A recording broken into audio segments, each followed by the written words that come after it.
दो चीजें होती हैं, एक होती है मजबूरी, क्योंकि हम टीचर्स हैं, हम मना नहीं कर सकते। मेरे साथ मेरी मम्मा ने इस तरह बोलो कि पेट दर्द हो रहा है, स्कूल नहीं जाना, राइट? तो इसलिए मैंने पहले बता दिया कि आप मजबूरी में यहाँ हैं या आप खुशी खुशी यहाँ हैं। आज खुशी खुशी टाइम अच्छा था ना 9 o'clock। अच्छा, टाइम 9 o'clock था, इसलिए खुशी खुशी है। Very good. अब यही चीज थोड़ा सा अपने बच्चों को देखिए। आप सब मोस्टली मदर टीचर्स है ना? वो बच्चा जो सुबह 7 बजे स्कूल आने के लिए 6 बजे उठ रहा है, 5:30 बजे उठ रहा है, उसके लिए कितना मुश्किल है अपनी सुबह की अच्छी वाली नींद को छोड़कर स्कूल आना। है मुश्किल या नहीं? हमारे लिए भी मुश्किल है, जबकि we all are responsible persons, है ना? तो आज हम जो सीखेंगे वो उन बच्चों के लिए सीखेंगे। तो बिल्कुल अपने दिमाग को खोलकर बैठना है। जो मन करे आप मुझसे क्वेश्चनिंग करें, जो समझ में ना आए आप मुझसे पूछें, चुप नहीं रहना है। जैसे आप अपनी क्लास को शांत नहीं करवा पाते, तो मैं चाहती हूँ कि आज मेरी भी क्लास शांत ना रहे। तो आपको अच्छे से लर्निंग करनी है, बिल्कुल एक स्टूडेंट की तरह, जैसे आप अपने स्टूडेंट से चाहते हैं। हाँ, अपने फोन सब साइलेंट मोड पे या स्विच ऑफ कर सकते हैं। अर्जेंसी है, आप साइलेंट मोड पे कर दीजिए। जब हम बच्चों को अलाउ नहीं करते, तो मैं भी अपने स्टूडेंट्स को अलाउ नहीं करूंगी कि आप मोबाइल यूज करें।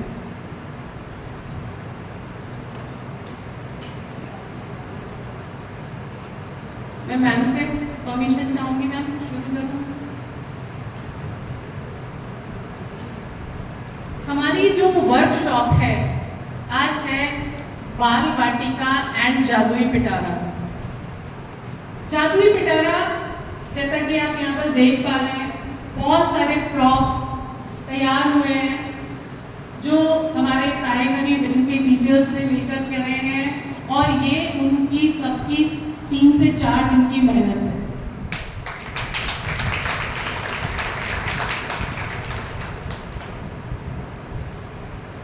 सबसे अच्छी बात कि वेकेशन में आपको स्कूल ने कॉल किया और आप एक कॉल पे स्कूल में आए।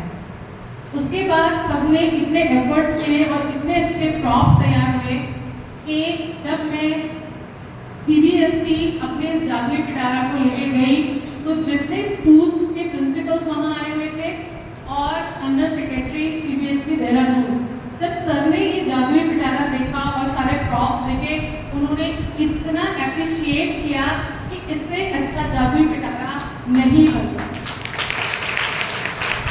जितने प्रिंसिपल और टीचर्स वहाँ पर आए थे, उन्होंने ये प्रॉप्स को यूज किया और उन्होंने भी मुझसे ये कहा कि मैम आपके टीचर्स ने एकदम वंडरफुल किया हुआ है कि हम सोच भी नहीं सकते कि इतनी आसान चीज़ों से और इतनी कॉमन, मतलब आप देखोगे कि इसमें कुछ भी एक्स्ट्रा ऑर्डिनरी नहीं है कि आप कहोगे हम नहीं कर सकते, उससे हम बच्चे को खेल खेल में कितना कुछ सिखा सकते हैं, हमने इतना कभी सोचा ही नहीं। अब ये शुरू करने से पहले मेरा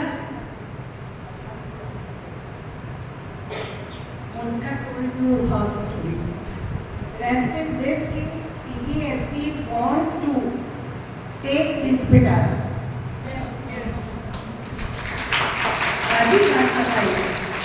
They are saying कि हम आपको पे करने को तैयार हैं, आप हमसे पैसे ले लीजिए और ये पिटारा हमें दे दीजिए। And we are saying कि no, हमारी टीचर्स ने बहुत मेहनत की है, हम नहीं देंगे, और बहुत मजबूर हो गए अगर CBSE के सामने तो देना पड़ेगा। And I hope कि again you all will prepare better than this. Thank you.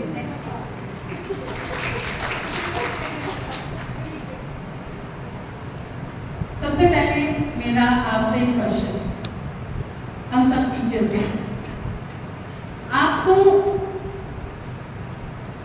दो चीजें मुझे बतानी। We are teachers by chance और बाय चॉइस। By choice. अगर आप बाय चॉइस टीचर हैं तो 100% आज आप यहाँ से कुछ सीख के जाते हो। लेकिन अगर आप बाय चांस टीचर हैं तो उठने के बाद गेट के बाहर कहेंगे मैडम ने कुछ नया नहीं बताया, ये सारा तो हमें पता। क्योंकि जब हम चॉइस से किसी भी प्रोफेशन में जाते हैं हमारे एफर्ट्स 100% होते हैं। लेकिन जब हम बाय चांस जाते हैं तो मैं IAS बनना चाहती थी, मैंने बहुत एफर्ट्स किए और क्लियर भी कर लिया था, लेकिन फिर मैं टीचिंग में आ गई। लेकिन मेरा एटीट्यूड कैसा रह गया? IAS वाला, है ना। अब मैं अगर मुझे मैम कुछ कहती कि मोनिका तुम ये कर दो, तो मैं मेरा जूनियर है ना, आप उससे कराइए। मोस्टली यही होता है कि जब हम बाई चांस आते हैं तो हमें लगता है कि मैं तो IAS लेवल की पर्सन हूँ, मैं ये काम करूँगी। नहीं, तो चांस और चॉइस का फर्क आपको समझना पड़ेगा। हमेशा याद रखिए आपके पास वो बच्चा आ रहा है जो बहुत पैम्पर्ड है। हमारे पास जो आता है ना सीनियर में, तब तक तो वो स्टबल हो चुका होता है, वो अपने घर वालों की भी नहीं सुन रहा होता है। लेकिन आपके पास जो आ रहा है वो बहुत पैम्पर्ड बच्चा है। और आप कई बार इस चीज को फेस भी करते होंगे कि अगर आपने डांट भी दिया तो कल को मदर या फादर में से कोई आया और बोल आपने मेरे बच्चे को कल डांटा था, उसने खाना भी नहीं खाया था। तो आपको इस चीज को याद रखना है कि चॉइस हमेशा ऊपर रखनी है। मेरी चॉइस है, मैं टीचर हूं तो मुझे अपना 100% देना है। ठीक है, तो अब हम शुरू करते हैं।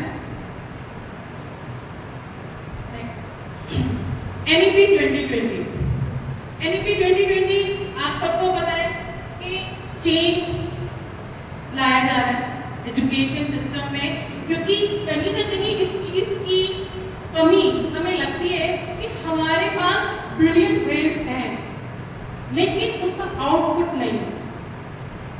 हमें सब कुछ आता है। आप सोचिए कि इंडिया के लोग हर कंट्री में एक हायर पोस्ट पर हैं, लेकिन हमारे यहाँ प्रैक्टिकल नॉलेज की कमी है, हमारे यहाँ भी ड्रॉप आउट रेट है।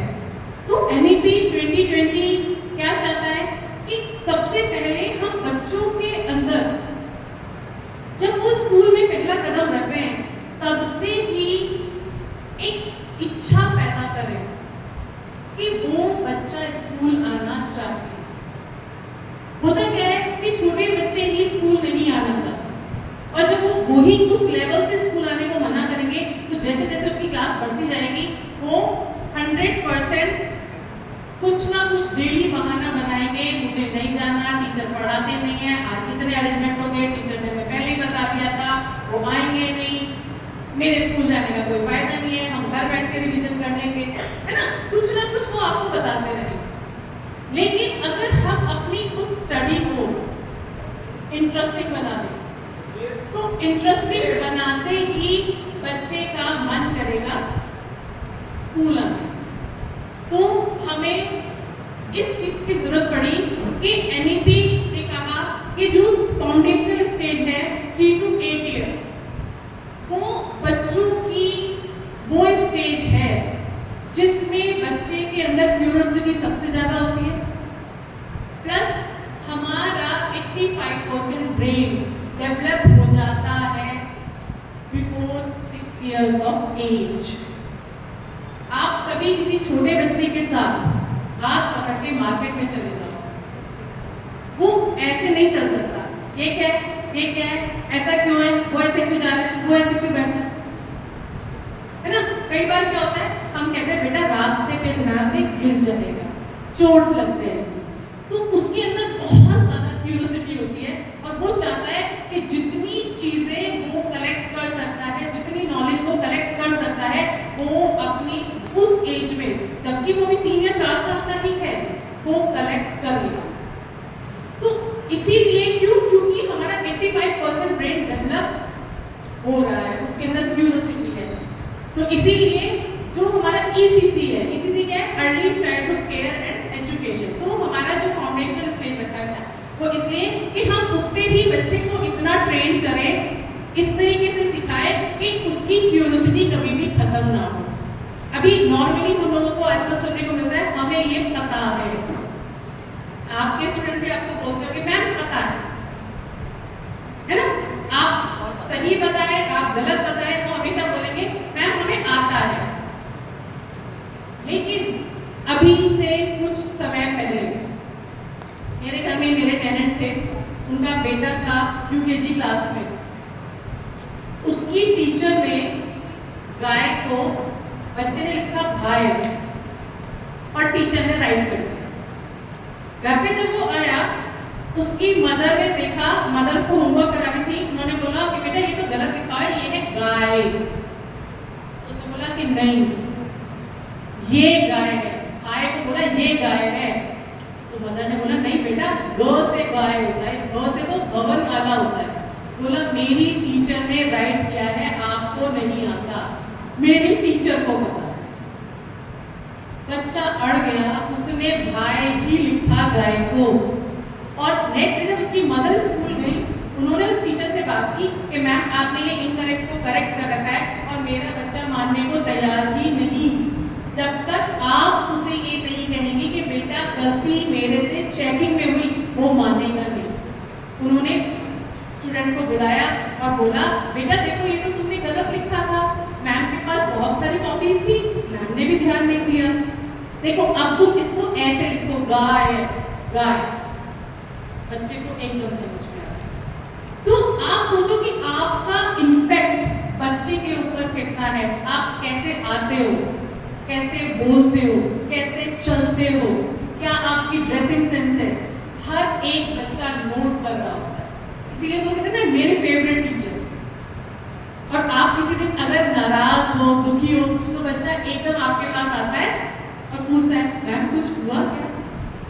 जबकि जैसे जैसे एज बढ़ती है कोई नहीं पूछता, लेकिन जो बच्चे आपके पास आ रहे हैं वो आपसे बहुत अटैच। अगर आप उन्हें कुछ गलत कहते हो तो वो उसे भी अडॉप्ट करते हैं, आप उन्हें कुछ अच्छा कहते हो वो उसे भी अडॉप्ट करते हैं। तो आपको इस चीज का बहुत ध्यान रखना है। NAP recommend flexible play-based, activity-based, inquiry-based and comprising of alphabet, language, numbers, counting। तो किस पे emphasize कर रहा है कि आपको ये सारी चीजें सिखानी है, अल्फाबेट भी सिखाने हैं, नंबर, काउंटिंग, हर एक चीज सिखानी है, लेकिन किस तरह से? एक्टिविटी बेस्ड, प्ले बेस्ड ना, this is experiential learning.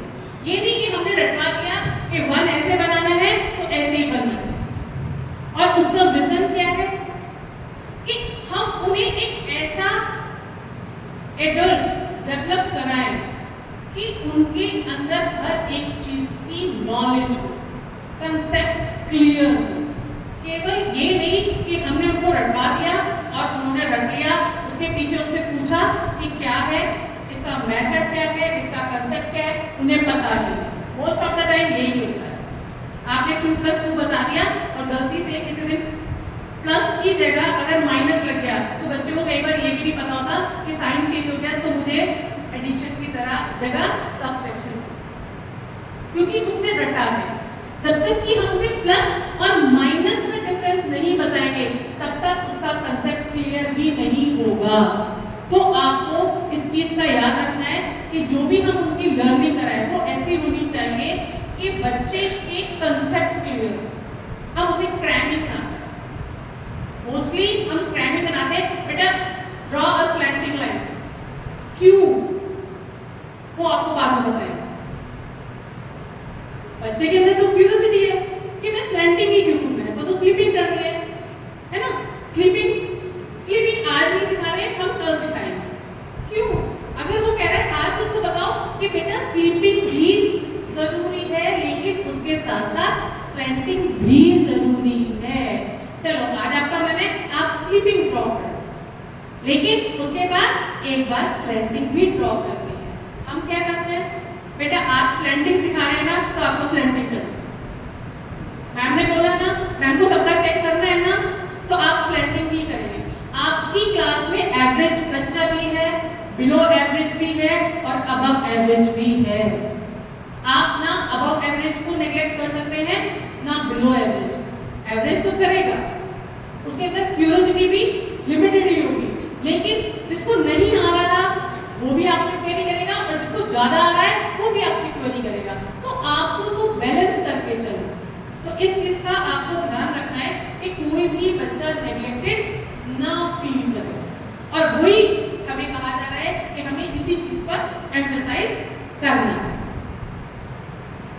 NEP किन चीजों पे फोकस कर रहा है? Early childhood care and education, detection of curriculum of core essential, identification of core skill and content. ये जो आप पढ़ रहे हैं, आपको पता है आप लोग पढ़ा रहे हो, तो इसमें से मोस्टली हम क्या करते हैं, हमें ईवीएस भी पढ़ानी है, हमें एसएसटी भी पढ़ानी है, हमें इंग्लिश भी पढ़ानी है, मैथ भी पढ़ाना है। बच्चे को कितना समझ में आ रहा है या नहीं आ रहा है, हम उस पर ध्यान नहीं दे रहे। बस चूंकि हमें कहा गया है सिलेबस में है तो हमें पढ़ाना है, नहीं तो सिलेबस कंप्लीट नहीं होगा तो डांट पड़ेगी। मेरा मोटिव ये नहीं है कि मेरी क्लास में 40 बच्चा है तो 40 को समझ में आया या नहीं, मेरा मोटिव ये है मेरा सिलेबस पूरा होना चाहिए। ठीक है, फिर पेरेंट्स आके क्या बोलते हैं, मैडम मेरे बच्चे को तो और इतना भी नहीं आया, आपने आम सिखा दिया। अभी तो उसे ही बनाना नहीं आया और आपने आम सिखा दिया, मेरा बच्चा क्या करेगा? फीस तो मैं भी उतनी दे रहा हूँ ना जितने दूसरे दे रहे हैं। तो ये यहाँ पर आपकी एक्सपर्टीज है कि आपको अपनी क्लास के हर एक बच्चे के बारे में पता होना चाहिए। कौन आपका एवरेज में है, कौन बिलो एवरेज में है, कौन कब है। प्लस अगर आपको पता हो, नई थ्योरी है, जब आप किसी को भी नाम से एड्रेस करते हैं तो वहां पर बिलोंगिंगनेस ज्यादा आती है। क्यों? क्योंकि लगता है इतने सारे लोगों में मुझे नाम से जाना गया, उसे ये नहीं पता कि किसी को सबका ही नाम पता है ना, लेकिन उसे ऐसा लगता है क्योंकि वो अभी डेवलपिंग एज में, उसे ऐसा लगता है कि मेरा नाम पता है, तो मुझे एक एक्स्ट्रा अटेंशन पे की जा रही है। तो इससे क्या होता है, उसकी लर्निंग 100 टाइम बढ़ जाती है। मैडम को मेरा नाम पता है, सर को मेरा नाम पता है, तो मेरी लर्निंग उतनी अच्छी होगी। अभी आपको पता है कि ये कहा गया कि जो अर्ली एजुकेशन है वो कौन सी लैंग्वेज में होगी? अपनी मदर टंग। और जैसे जैसे क्लासेस बढ़ती जाएंगी, 12th क्लास तक आते आते उसको एटलीस्ट 3 लैंग्वेज पता होनी चाहिए। मदर टंग, इंग्लिश कॉमन है, और उसके अलावा कोई और एक लैंग्वेज उसे पता होनी चाहिए कि अगर वो कहीं पर भी अपने आप को अनफिट पाता है या स्टेट चेंज होती है या कोई भी प्रॉब्लम है तो वो वहाँ अपने आप को डिस्कम्फर्ट फील ना करे, उसे लगे कि नहीं इतना तो मुझे आता ही। किसी फेमस ऐसे होता है वोकेशनल ट्रेनिंग। आपका बच्चा कितना थ्योरेटिकल पढ़ पा रहा है मैटर वो नहीं करता, उसको नॉलेज कितनी है। तो अगर मेरा बच्चा एवरेज है तो मुझे उसको किसी ना किसी स्किल के लिए ट्रेन करना है। वोकेशनल ट्रेनिंग मुझे उसके अंदर से निकालना है कि वो क्या सीख सकता है, उसकी एबिलिटी क्या है, और उसके अकॉर्डिंग मुझे तो पता है लेकिन मैं अथॉरिटी नहीं हूँ। मुझे उसके पेरेंट्स को भी अवेयर कराना है कि आपका बच्चा पढ़ाई में इतना अच्छा नहीं है, लेकिन उसको अगर ये वाला स्किल आप देखें बहुत अच्छा, उसकी ड्राइंग बहुत अच्छी है, उसका मैथ बहुत अच्छा है, वो डांस बहुत अच्छा करता है, वो स्केट्स बहुत अच्छा करता है, वो स्पोर्ट्स में बहुत अच्छा है। तो हमें एक स्किल उसका आइडेंटिफाई करना है कि वो आपकी क्लास का जो स्टूडेंट है उसके अंदर कौन कौन से स्किल हैं, कि अगर वो एजुकेशन में एक्सेल नहीं भी कर पाया तो उसके अलावा उसके पास दूसरा क्या ऑप्शन हो सकता है। तो उसके लिए मेहनत किसकी है? पहले नंबर पे आप हैं। आपको पता होना चाहिए आपकी क्लास के हर एक स्टूडेंट के बारे में। कल्चरल रूटेडनेस, इससे आप बिल्कुल इत्तेफाक रखेंगे। क्यों? क्योंकि हमारे यहाँ कल्चर पर ध्यान नहीं दिया जाता, हम खुद ही नहीं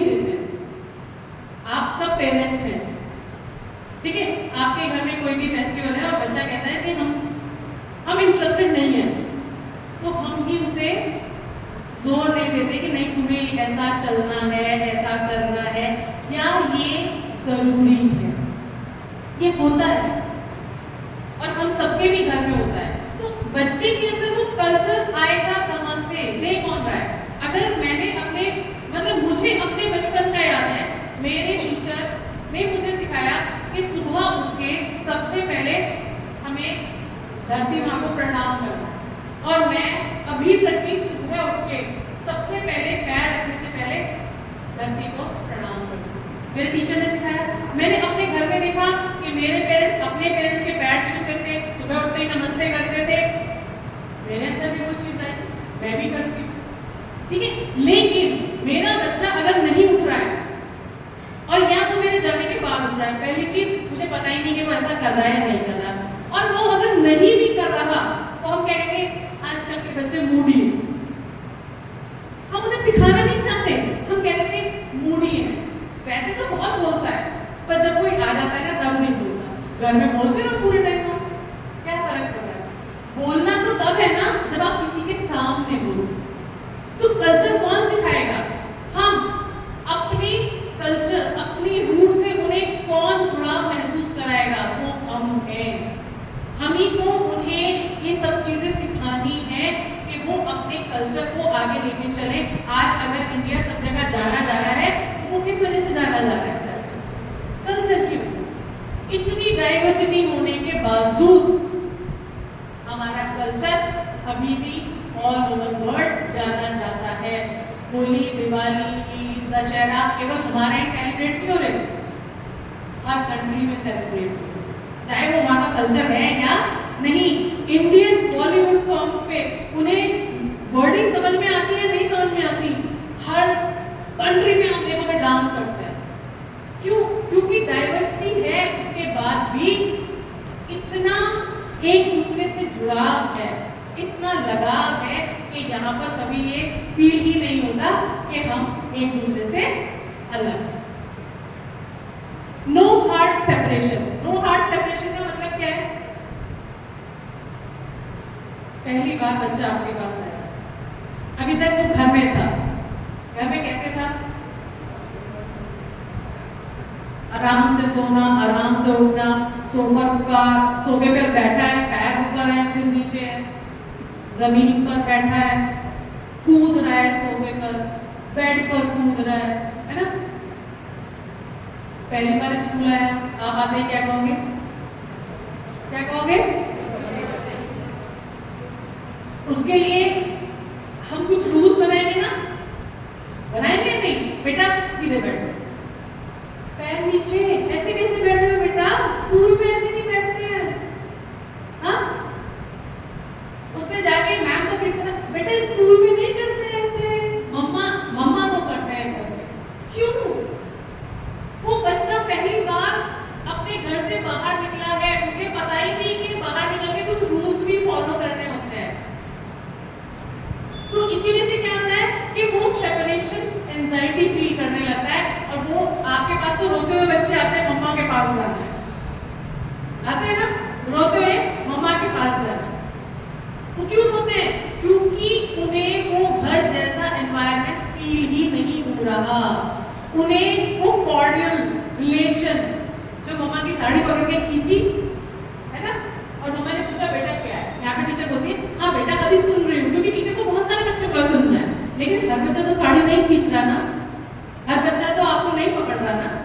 तो उस बच्चे की नीड को समझिए कि वो ऐसा क्यों कर रहा है। वो पहली बार आ रहा है, वो आइसोलेट हो रहा है, उसको सबने अलग कर दिया है, वो किसी ग्रुप का पार्ट है या नहीं है, और उसे आपको एंगेज कराने की कोशिश करनी है। अगर आपको लगता है तो बच्चा सबमिसिव है, वो अपनी बात को एक्सप्रेस करता ही नहीं है, तो आपको उसके ऐसे दोस्त बनवाने हैं जो उसकी इस कमी को पूरा कर सके, उसके साथ बोले, उसके साथ खेले, तभी आप एक अच्छे टीचर बनते हैं।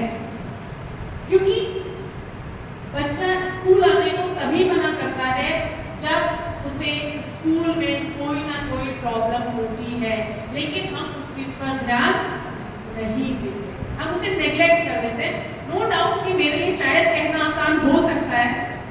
लेकिन आपके लिए करना मुश्किल हो। लेकिन मुझे ऐसा लगता है कि अगर हम राइट चॉइस है फिर तो हम पहचान लेते हैं कि बच्चे की नीड क्या है। देखो, आपको समझाने का तरीका मेरा अलग होगा और 12 टीचर्स को समझाने का तरीका अलग, क्योंकि यहाँ पर कोई साड़ी नहीं खींचता, साड़ी खींचेगा तो चाटा ही पड़ेगा, है ना। लेकिन आपका बच्चा अगर साड़ी खींचेगा तो आप उसे प्यार डांटोगे, तो इस चीज का आपको ध्यान रखना है। दूसरा, last, inclusive foundation include the need of gifted children. Gifted children सब समझते हैं, हमारे यहाँ स्कूल्स में कम होते हैं, लेकिन विजन, नो विजन के बच्चे आपको मिलेंगे। किसी को वॉकिंग में मतलब पैरों में कोई प्रॉब्लम होती है, तो चलने में थोड़ी प्रॉब्लम हो सकती है। तो सीबीएसई किस चीज पे एम्फेसाइज करता है कि हमें ऐसे बच्चों को जो गिफ्टेड चाइल्ड है, उनको नाम भी क्या दिया गया, गिफ्टेड चाइल्ड। क्यों? और ये अभी कुछ टाइम से चेंज हुआ है। क्यों? मुझे मेरा बचपन याद है कि अगर किसी मोहल्ले पड़ोस में भी, नेबर में आप देखोगे किसी के बच्चे के पैर में प्रॉब्लम होती थी, तो उसको कहते हैं किसी पास के स्कूल में डाल दो।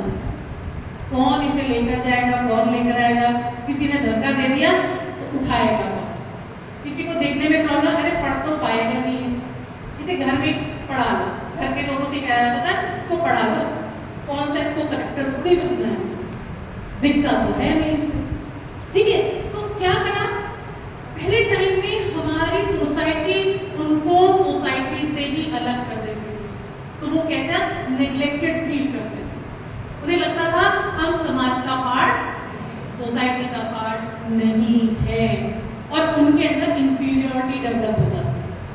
लेकिन सीबीएसई किसी चीज पे एम्फसाइज करें कि आप उन बच्चों को नॉर्मल बच्चों के साथ रखिए ना, जब आप उन्हें नॉर्मल बच्चों के साथ रखेंगे उनका कॉन्फिडेंस अपने आप बूस्ट हो जाएगा। जैसे एक बच्चे को चलने में प्रॉब्लम है, वो दौड़ नहीं सकता, सही से वॉक नहीं कर सकता, गेम्स पीरियड है, टीचर भी क्या बोलते हैं, बेटा आप इधर बैठ के देखो, सब खेल रहे हैं, आप बीच में नहीं आना, कोई धक्का दे देगा, चोट लग जाएगी, है ना। आप साइड से बैठ के देखो, अगर कोई प्रॉब्लम होगी मुझे बता। आपने भी क्या किया, उसे अलग कर दिया।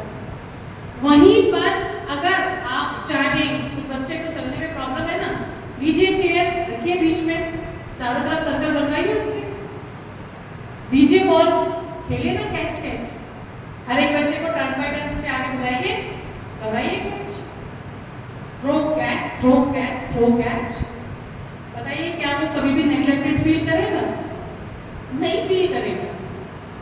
आप उसको कुछ नहीं, आप बच्चे खेल रहे हैं, आपने उसे अलग बैठाया, आप उसे कमेंट्री करवाइए ना, क्योंकि कमेंटेटर का भी तो एक रोल होता है ना। आप उसे कभी ये फील ही नहीं होगा कि मेरे चलने की वजह से कि मैं अच्छे से नहीं वॉक कर पा रहा या नहीं रन कर पा रहा, मैडम ने मुझे अलग बैठाया। एक रेफरी भी होता है ना बेटा, तुम्हें यहाँ बैठ के वही सब करना है। बताओ वो बच्चा कभी भी नेग्लेक्टेड फील करेगा? नहीं करेगा। तो ये देखो, ऐसा नहीं कि मैं किसी किताब में से पढ़ता रही, मैं भी आपको ऐसे बता रही हूँ, जबकि मैं छोटे बच्चों के साथ इतना रहती भी नहीं हूँ। लेकिन ये क्या है, जब आप बाय चॉइस आ गए, आपके अंदर से खुद से निकलता है कि हम बच्चे के लिए क्या कर सकते हैं, तो आपको ये चीजें ध्यान में रखनी है। केवल ये नहीं कि 35-40 मिनट्स का पीरियड है और मुझे किसी ना किसी तरीके से उसे पास करना। मोस्टली क्या होता है कि मेरा पीरियड है, मुझे ये पास करना है ना, नहीं। आपका वो बच्चा जब बड़ा होगा, सबसे ज्यादा इंप्रेशन अगर किसी टीचर का होता है तो वो आप लोगों का होता है।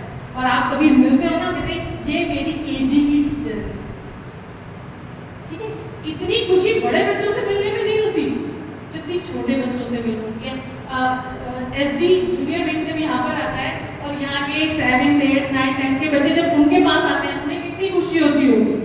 जबकि बिल्डिंग अलग हो गई तो आप उन्होंने छोड़ा, 4th के बाद से वो इधर आ जाते हैं, उसके बाद भी वो आपको याद रखते हैं। तो वो चीज ऐसी है, वो फीलिंग ऐसी है जिसको आप जीवन में कभी भी भूल ही नहीं सकते, और वो प्लेजर है जो कोई खरीद के आपको दे नहीं सकता। इस चीज को आपको याद रखना।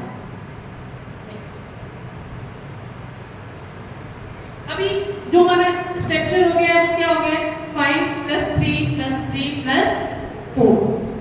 5 में क्या है हमारा 3 to 8 years ऑफ एज, जिसमें चाहे वो आंगनबाड़ी हो, बालवाड़ी हो, प्री स्कूल कह लीजिए, प्रिपरेटरी कह लीजिए, केजी और अपर केजी, उसको उन्हें नाम दिया बाल वाटिका। बाल वाटिका 1 2 3 जो हो गया हमारा नर्सरी, प्रिपरेटरी जो भी बोलेंगे, फिर केजी और अपर केजी, और फिर उन्होंने इसमें इंक्लूड किया first grade and second grade. तो ये हमारा हुआ पूरा फाउंडेशनल स्टेज, सेकेंड क्लास। फिर उन्होंने दिया प्रिपरेटरी, जिसमें आपका आ गया 3rd 4th 5th, middle 6 7 8 and 4 year आपके फाइनल, यानी कि सेकेंडरी 9 10 11 12। तो आपके पास अगर देखें तो बच्चा सबसे ज्यादा टाइम लगता है, क्योंकि यही उसकी फाउंडेशन का टाइम है। अगर फाउंडेशन स्ट्रॉन्ग होगी तो वो एक हेल्दी एडल्ट में ग्रो करेगा। नेक्स्ट, ये जो मैंने आपको बताया यही है 3 to 4 बाल वाटिका 1, बाल वाटिका 2, बाल वाटिका 3, ग्रेड 1 और 2, जो पूरा मैंने आपको बताया आंगनबाड़ी बालवाड़ी। अब हमारा बाल वाटिका का एम क्या है, क्यों हम उसको बाल वाटिका कहते हैं? मुझे आप बाल वाटिका का संधि विच्छेद करके बता सकते हैं? बच्चों का बागीचा है ना, वाटिका मतलब बाग बगीचा, और बाल मतलब, अब बगीचे में जब आप किसी बाग में बगीचे में जाते हैं तो आपको क्या क्या मिलता है? Different flowers. ऐसा तो नहीं ना कि केवल गुलाब लगे हुए हैं, नहीं ना, है ना, डिफरेंट तरह के फ्लावर्स, इसीलिए उसको नाम दिया गया बाल वाटिका।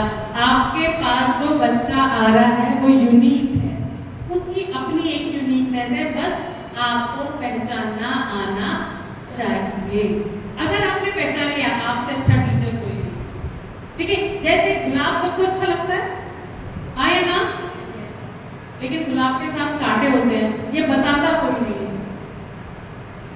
बताता ना हमें कि गुलाब के साथ कांटे भी होते हैं, ठीक है। तो हर अच्छी चीज थोड़ी सी मुश्किल से मिलती है, तो हमें इस चीज को ध्यान रखना है। तो अब ये क्या कहते हैं कि हमें किस तरह की ये जो है वर्ल्ड वाइड इन्हीं पैरामीटर्स पर हमारे फाउंडेशनल स्टेज को कंसीडर किया जाता है। वर्ल्ड क्या, फिजिकल और motor development, cognitive development, social emotional ethical, creativity, aesthetic, language and literacy, ये ऑल ओवर वर्ल्ड यही पैरामीटर्स हैं। लेकिन फिर एक चीज आपको ध्यान रखनी है, हर चीज भारत से ही निकली, लेकिन भारत से कब अपनाता है? जब वो बदल कर आता है। योग जब योगा हो गया हमने अपना लिया। आप सोचो, ऐसा ही है ना, हम अब योगा कर रहे हैं, हमने योग नहीं किया, है ना। देखिए कैसे पंचकोशीय विकास, नाम से भी आपको पता चल रहा होगा, पंचकोशीय ऑब्वियसली इंडियन है ना। यहाँ पर क्या है कि हमारे एक ह्यूमन बॉडी की 5 लेयर्स बताई गई, अन्नमय कोश, प्राणमय कोश, मनोमय कोश, विज्ञानमय कोश और आनंदमय कोश। इसी से एक बच्चा डेवलप करता है, इसी से हम सब डेवलप हुए हैं। और ये कहाँ से लिया गया? तैत्तिरीय उपनिषद, ये हमारे उपनिषद से लिया गया, जो कि वर्ल्ड वाइड कंसीडर हो रहा है। लेकिन हमने कब अपनाया? जब वो मोटर, फिजिकल, एस्थेटिक डेवलपमेंट में चेंज। आपको याद हो हमारे यहाँ क्या होता था? गुरु शिष्य परंपरा। क्या थी गुरु शिष्य परंपरा? बताओ, आपने रामायण देखी, महाभारत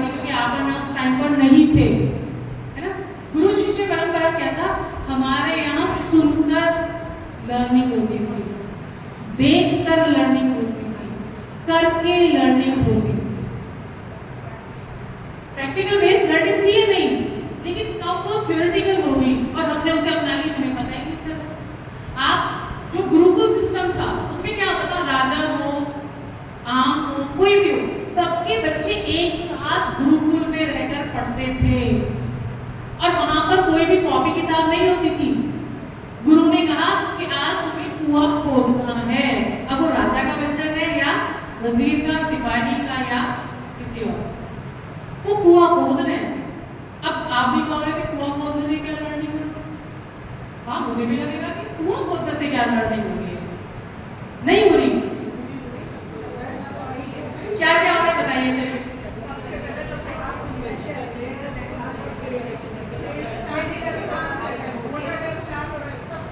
मोटर डेवलपमेंट हो रहा है, टीम वर्क आ रहा है, सर्कमस्टेंस पता चल रहा है, डेप्थ पता चल रही है ना, लेयर ऑफ सॉइल पता चल रही है। ठीक है, तो आप सोचो, क्या आप पढ़ा के केवल ये सिखा सकते हैं? नहीं सिखा सकते। जब बच्चा प्रैक्टिकल करेगा उसे लाइफ लॉन्ग याद रहेगा।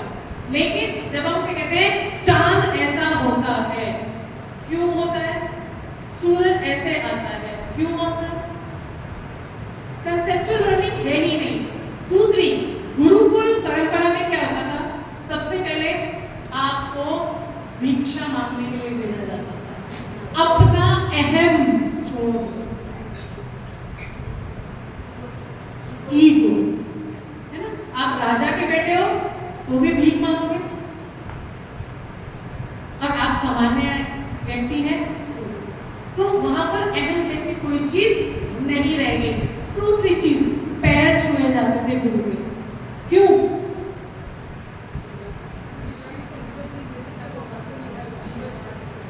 जब तक आप झुकेंगे नहीं, आप सीखेंगे। जब तक मेरा अहम है कि मुझे तो सब कुछ आता है, मैं तो राजा का बेटा हूं, मुझे सीखने की क्या जरूरत, इतने नौकर चाकर सब कुछ है ना मेरे पास, तो मेरी लर्निंग रुक जाएगी। जब मैं झुकूंगी तब मेरा अहम मेरे से दूर होगा और मेरी लर्निंग बहुत तेजी से होगी। दूसरी चीज, हम हर किसी के आगे नहीं झुकते। क्या हम झुकते हैं सबके आगे? नहीं झुकते हैं। हम केवल उसके आगे झुकते हैं जिसके लिए हमारे दिल में, हमारी आंखों में रिस्पेक्ट हो, ठीक है, और उसके आगे जिसे हमें देखकर लगता है ये मुझसे ज्यादा नॉलेजेबल है। जहां मेरे अंदर अहम आ गया कि मुझे सब कुछ पता है, वहां मैं कुछ सीखने के लिए तैयार नहीं हूं। तो इसलिए वो गुरु शिष्य परंपरा होती थी और उन्हें घर से दूर रखा जाता था। हॉस्टल सिस्टम अब शुरू हुए हैं, हमारे यहाँ तो कब से चले जाते हैं। हम अब अपने बच्चों को हॉस्टल भेजते हैं, हमारे यहाँ तो कब से। आप सोचो ना, हर एक चीज जब बाहर से आती है हम उसे अपना लेते हैं, जबकि हर एक कल्चर इंडिया से लिया गया है। तो तैत्तिरीय उपनिषद में इन्हीं 5-fold डेवलपमेंट को बताया गया, अन्नमय कोश, प्राणमय कोश, विज्ञानमय कोश, मनोमय कोश और आनंदमय कोश, ठीक है। ये इनर लेयर से आउटर लेयर की तरफ बढ़ता है। दूसरी चीज आपको और बता दूं, ये जो कोश है 5-fold डेवलपमेंट है, ये आपकी मेंटल इलनेस में भी पता चलता है कि आप मानसिक रूप से बीमार होना शुरू हो गए हैं। बस होता क्या है, वैसे वर्सा। जब आप डेवलप कर रहे हैं तो आप इनर से आउटर की तरफ जाएंगे, और जब आप मेंटल इलनेस में हैं तो आउटर से इनर की तरफ आएंगे। सबसे पहले आपका आनंद खत्म होगा, आपका चीजों में मन लगना खत्म हो जाएगा। ये होलिस्टिक डेवलपमेंट यही है।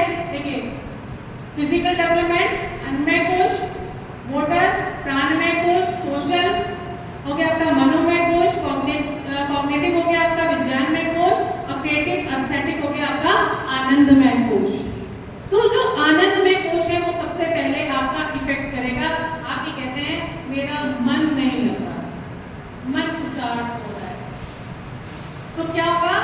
समझ जाइए कि आप मेंटल इलनेस में आना शुरू हुए। फिर मोटर एक्टिविटी, प्राणमय कोश, है ना? बाहर जाना था, मैं टालती रहूंगी, कल चले जाएंगे, अरे परसों चले जाएंगे, जबकि वो जरूरी है। यानी कि मैं उठना ही नहीं चाहती, काम पड़ा है करना नहीं चाहती, कॉपी चेक रखी हुई है, अरे कल कर लेंगे। यानी कि मेरी मोटर एक्टिविटी इम्पैक्ट कर रही है। फिर सोशल और इमोशनल, मुझे बैठे बैठे रोना आना शुरू हो जाता है। होता है ना कई बार, लगता है पता नहीं मन अंदर से अजीब हो रहा है, मेरा रोने का मन कर रहा, कोई मुझे मिले जिससे मैं मन की सारी बातें बोल दूं। कई बार ऐसा होता है। मनोमय कोश, आपका मन परेशान होना शुरू हो गया है और उसकी वजह से क्या हो गया? आप सोशली कट ऑफ होने लगे। आपको कोई मिलने को बुलाता है, आपको कहीं जाना होता है, किसी को आपके घर आना होता है, आप बहाने बना के उसे मना कर देते हैं, आज तो है ही नहीं। क्यों? क्योंकि अगर कोई आएगा तो मुझे घर भी साफ करना पड़ेगा, कुछ खाने के लिए भी बनाना पड़ेगा, उससे अच्छा है मना कर। ठीक है? फिर कॉग्निटिव एंड लैंग्वेज, यानी कि आपका कौन सा हुआ ये? विज्ञानमय कोश। आप अपनी लर्निंग रोक देते हैं, सीखना बंद कर देते हैं, जितना आता है उतना सीख। पढ़ाना तो उसी क्लास में है ना, क्या नया? इतना तो मैं बिना करे भी पढ़ा दूंगी, 10 साल हो गए, 15 साल हो गए। यानी कि आप चीजों को अब सीखना बंद कर चुके हैं, मन नहीं कर रहा, आप लर्निंग के लिए रेडी ही नहीं है, आप मेंटल इलनेस आपको पकड़ चुकी है। लास्ट आपका है कौन सा? अन्नमय कोश। अन्नमय, मैं मेंटल इलनेस बता रहे ना, उल्टा चल रहा है। अन्नमय कोश, आपने खाना पीना बंद कर दिया है, नींद आनी बंद हो गई है, सबसे लास्ट स्टेज। और फिर हमें लगता है किसी डॉक्टर को दिखा देना चाहिए, भूख नहीं लग रही है, प्यास नहीं लग रही है, नींद नहीं आती है, पूरी रात जाग रहे हैं, सुबह को आते हैं, क्लास में कोई बच्चा भी कुछ बोलता है तो गुस्सा आता है ना।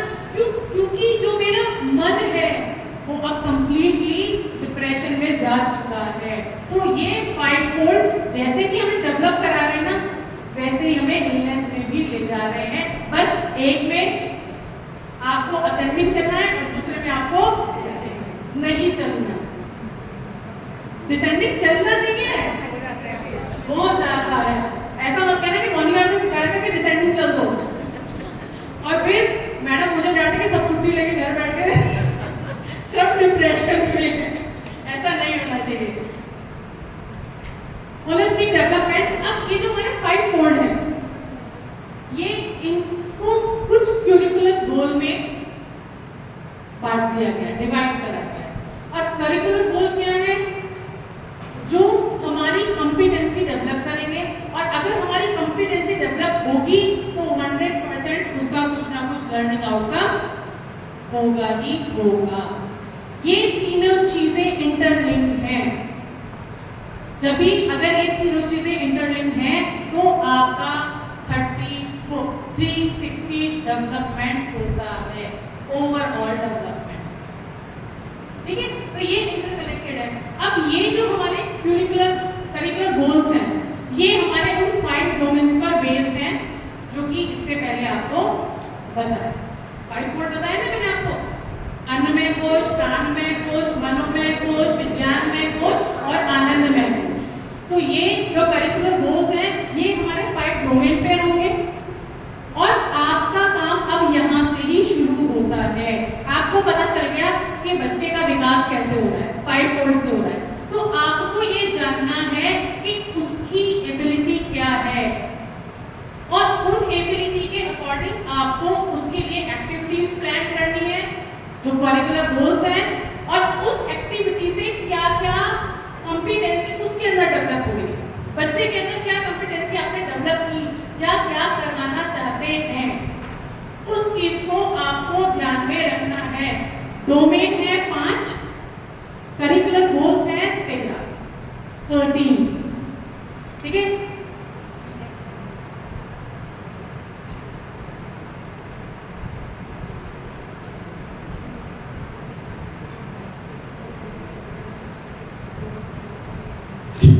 ये हमारा है पहला डोमेन। अन्नमय कोष और प्राणमय कोष क्या, फिजिकल और मोटर डेवलपमेंट। ये सीजी जो है ये है करिकुलर गोल। ठीक है, इसमें हमारे 3 करिकुलर गोल्स आते हैं। इस पे बेस आपको अपनी एक्टिविटीज प्लान करनी है। ठीक, इन एक्टिविटी से आपको फिर मैम आपको बहुत समझाती है, आपकी डायरी पे है एक्सपीरियंशियल लर्निंग आउटकम सबकी डायरी में है ना। जब आप अपनी स्टैंडर्ड्स बनाते हैं तो वो आज तक आपको समझ में नहीं आता, क्योंकि मैं जब भी मीटिंग में बैठती हूँ मैम यही हर बार समझा रही होती है कि आपको इसमें करना क्या है। तो बेसिकली क्या है कि आपको पता होना चाहिए कि हमें डेवलपमेंट किन किन एस्पेक्ट्स पर कराने हैं, बच्चे की स्ट्रेंथ क्या है, वीकनेस क्या है, और उस बच्चे के हिसाब से आपको एक्टिविटीज प्लान करनी है। तो अगर हमारा फिजिकल और मोटर डेवलपमेंट है तो उसके लिए क्या है, children develop habit that keeps them healthy and safe. Children develop sharpness in sensory perception, and third is children develop a fit and flexible body. Motor activity भी आ गई, ठीक है, और अवेयरनेस भी।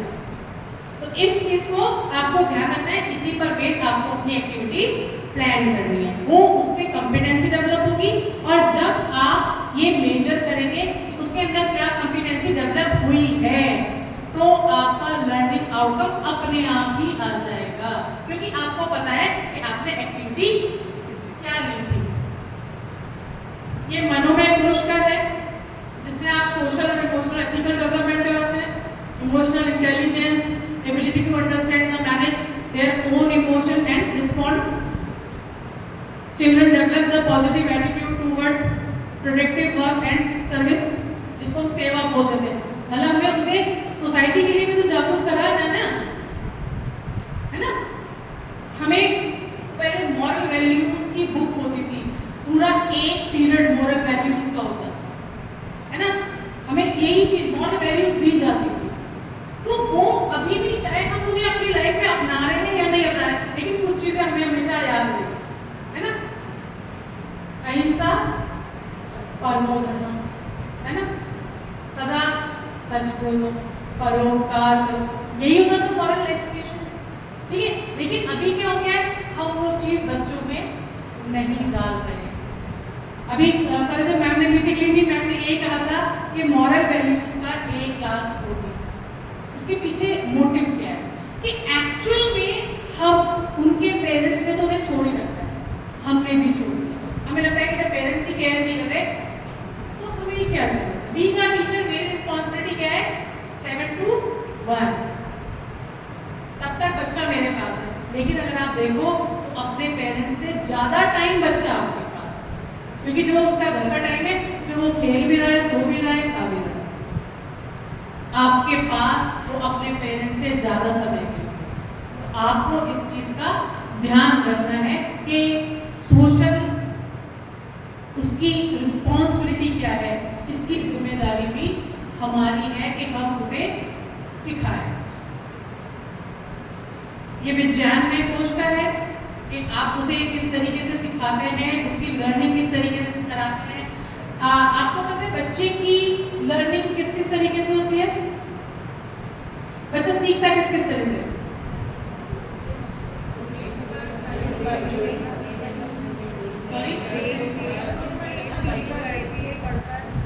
पढ़कर, सुनकर, देखकर। गुड, चलिए मैं हमारे कितने सेंसेस हैं, 5 सेंसेस, वेरी गुड। ठीक है, हम उन 5 सेंसेस से लर्निंग कर सकते हैं नहीं, कर सकते हैं। कैसे कैसे कर सकते हैं, विजुअल विजुअल, जो कि अभी आप क्या कर रहे हो, देख रहे हो, और आप क्या कर रहे हो, लर्निंग। क्लास में भी तो यही होता है ना, तो कैसे देख कर सीख रहे हैं। ठीक है, दूसरा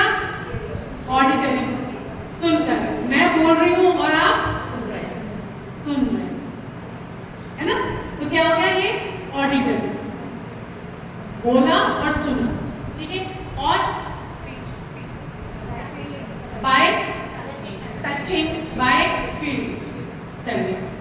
कोई भी 2 टीचर्स आ जाइए मेरे पास। वेरी गुड, क्लास में भी यही होता है। जब पूछते ना बच्चे से कि बताओ आंसर कौन करेगा या मुझे एक्टिविटी करानी है कौन आएगा, तो सब बच्चे बराबर से पूछा जाता है। कोई आप कर रहे हो? बहुत ही अच्छा लगा। आप में और बच्चों में कोई डिफरेंस नहीं है।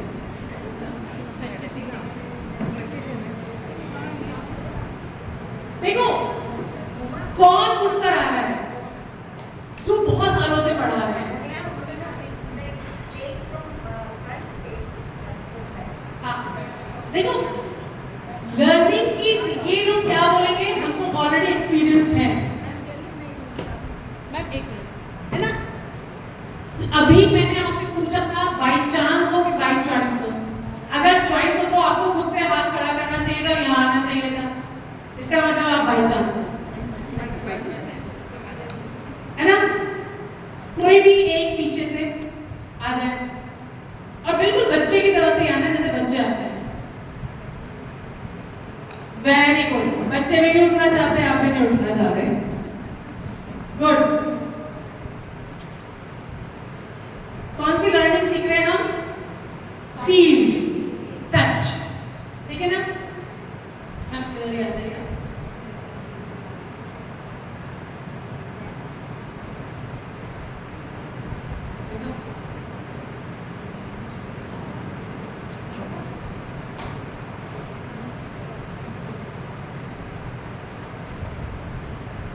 बेटा आज हम अपनी क्लास में लर्न करेंगे फीलिंग, टच। टच मतलब क्या होता है? छूना, महसूस करना, है ना? और महसूस हम कैसे कर सकते हैं किसी भी चीज को? छूकर, हाथों से फील करके। तो ये मेरे 2 अच्छे स्टूडेंट्स हैं, ये आपको मेरे क्वेश्चंस का आंसर देंगे। तो बेटा एक टच करके बताओ कैसा है? Good, hard, very. You like it और not? Not very much, not very. आप देखोगे ये क्या है? स्क्रैबल, जो सबसे ज्यादा हम घर में यूज करते हैं, आप और मैं ही करते हैं। लेकिन कोई प्रॉप नहीं है, तो मुझे लर्निंग करानी है। मुझे रात को समझ में नहीं आया कि मैं आप लोगों को सिखाने के लिए क्या लेके जाऊं। मैंने फटाफट से किचन में ढूंढा तो एक नया स्क्रबर पड़ा था, उठा लाए। टच ही तो कराना है ना, फील ही तो देनी है आपको, ठीक है? तो मेरे बच्चे ने क्या बताया? Rough and hard.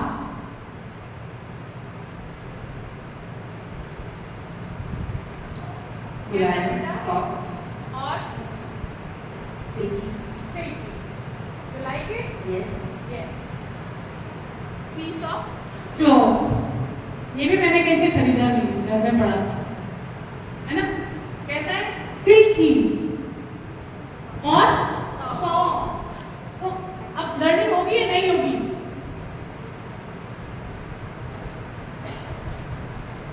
कैसा है बेटा? It's hard, but it is soft. Hard and soft कैसे हो जाएगा? No, it is yes. देखो बच्चा है, गलती करेगा, है ना? लेकिन हमें उसको सेम टाइम पे करेक्ट करना है ना? हाँ, you like it? A little bit. Time हाँ कहीं से खरीद के लानी पड़ेगी हमें? नहीं, सिखाना ही तो है। आप किसी भी चीज से सिखा सकते हो।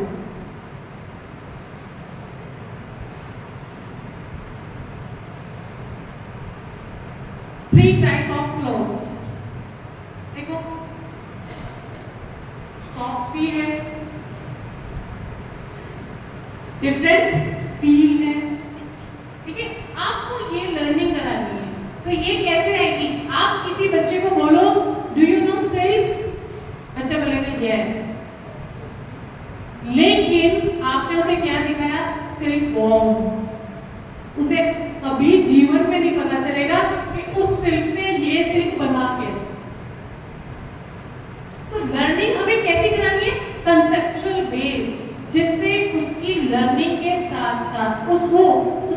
कॉम्पिटेंसी भी डेवलप होनी चाहिए, उसे फील आना चाहिए। अगर मैं पूछूं कि बेटा इन तीनों में से आप किससे अपनी dress बनवाओगे? From yourself and the mentor. इससे क्यों नहीं? Because it is very very rough. तो आप देखो बच्चे के अंदर इतना आपसे ज्यादा नॉलेज भरी हुई है, बस उसे एक्सप्रेस करना नहीं आता। बच्चे ने एक बता दे इससे नहीं बनवाऊंगी ड्रेस, इससे और इससे बनवा सकती, क्योंकि वो दिखने में भी सुंदर है और सॉफ्ट भी है। तो ये लर्निंग है। Very good, clap for them.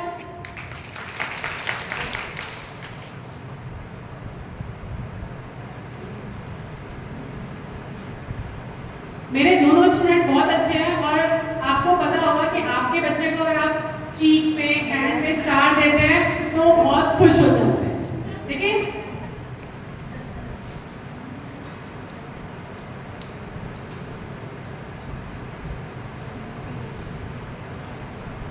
Thank you. तो ये हमें किससे पता चला? फील।